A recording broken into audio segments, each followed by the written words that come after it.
Magandang gabi, pambungad sa ating newscast. Isang trahedya mula sa Mindanao. Patay ang 2 menor de edad sa pamamaril sa Ateneo de Zamboanga ngayong Martes. Agad namang nanawagan ng iba-ibang sektor ng mas estriktong batas at mas angkop na pagbabalita sa ganitong mga sensitibong paksa. Bilang pakikiisa sa naturang panawagan, minabuti ng ating newsroom na hindi ipakita o pangalanan ang mga sangkot sa insidente. Nagluluksa ang komunidad ng Zamboanga City matapos bumulaga nitong umaga ng August 18 ang bangungot ng pamamaril sa Ateneo de Zamboanga Junior High School na ikinasawi ng 2 menor de edad na mag-aaral. Ayon sa lokal na pamahalaan, agad nakaresponde ang kapulisan sa insidente. Yung unang ginawa din natin, yung sinecure agad yung mga estudyante. And also, sinecure din natin yung scene of incident. Initially, nakita natin may 2 po yung nawala ng buhay. So, i-review pa namin lahat. Patay ang isang grade 10 student sa pamamaril ng isang grade 9 student sa loob ng classroom. Pagkatapos, binaril din ng shooter ang kanyang sarili.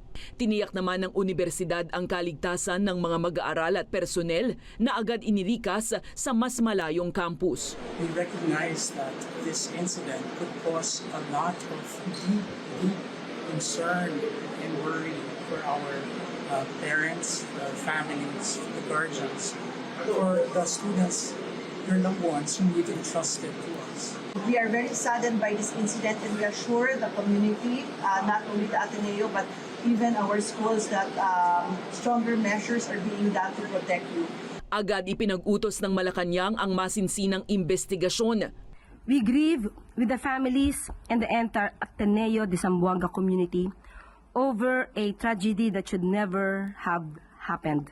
Kinumpirma ng Bureau of Customs na tauhan ng ahensya ang ama ng suspect sa pamamaril. Tinanggal muna sa pwesto ang naturang opisyal habang iniimbestigahan kung saan nanggaling ang baril. Kailangan natin i-relieve kagad upang magkaroon ng impartial investigation kung nagkaroon ba ng negligence yung tauhan namin doon sa pag-handle ng kanyang baril. Kung sa kanyang baril. Ang naturang insidente ay 2 buwan lang matapos ang pamamaril sa isang public high school sa Tacloban City na ikinasawi ng 3 mag-aaral. Kaya naman, isinusulong ni Senator Joel Villanueva ang educational reforms laban sa karahasan sa mga paaralan, gayon din ang posibleng gun reforms para maiwasang mapasakamay ng mga bata ang mga armas. Isinusulong din ni Villanueva ang panukalang Safe Media Access and Responsible Technology for Kids in Digital Spaces o Smart Kids Act upang protektahan ng mga bata laban sa mapanganib at marahas na online content. Bagay na suportado rin ni Senator Robin Padilla. Hindi na po talaga maganda itong nangyayari. Napakapangit na po nitong nangyayari na ito. Napakalaki po ng epekto talaga sa mga bata ng social media. Muli namang nananawagan ng Cybercrime Investigation and Coordinating Council sa publiko, bantayan ang aktibidad ng mga anak online. Pakiusap rin ng ahensya sa netizens. Muli ho nananawagan kami sa inyo, mga netizens, na huwag na hong i-repost ang video kaugnay ng insidente upang hindi na rin mabigyan ng karagdagang audience or atensyon ang mga gantong uri ng karahasan.